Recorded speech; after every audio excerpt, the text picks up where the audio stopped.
Hi guys, may bago akong gamit ngayon. Ito ay wireless microphone. Binili ko ito sa TikTok shop. So ngayon ita-try natin to kung totoo nga bang ang kahit na nasa malayo ako ay maririnig pa rin ang boses ko. So try natin ngayon, lalayo ako at ito ayan naka-green siya.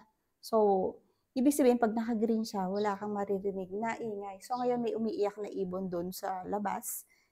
Check natin mamaya pagkataas ng video ko na 'to. Ngayon naman lalakad ako papunta doon sa dulo. Ayun, nakikita niyo 'yun, yung may na 'yun, yung display namin sa Curio. So hanggang doon pupunta ako. So check ninyo, naririnig niyo pa boses ko habang papalayo ako. So tara guys.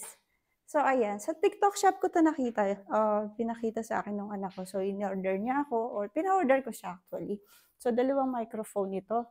Ayan at nandito na ako sa dulo. Siguro naman dinig niyo ako at ito effective naman siya. So kakaway ako, hi! So ayan, tingnan natin kung dinig pa rin ako. Ayan.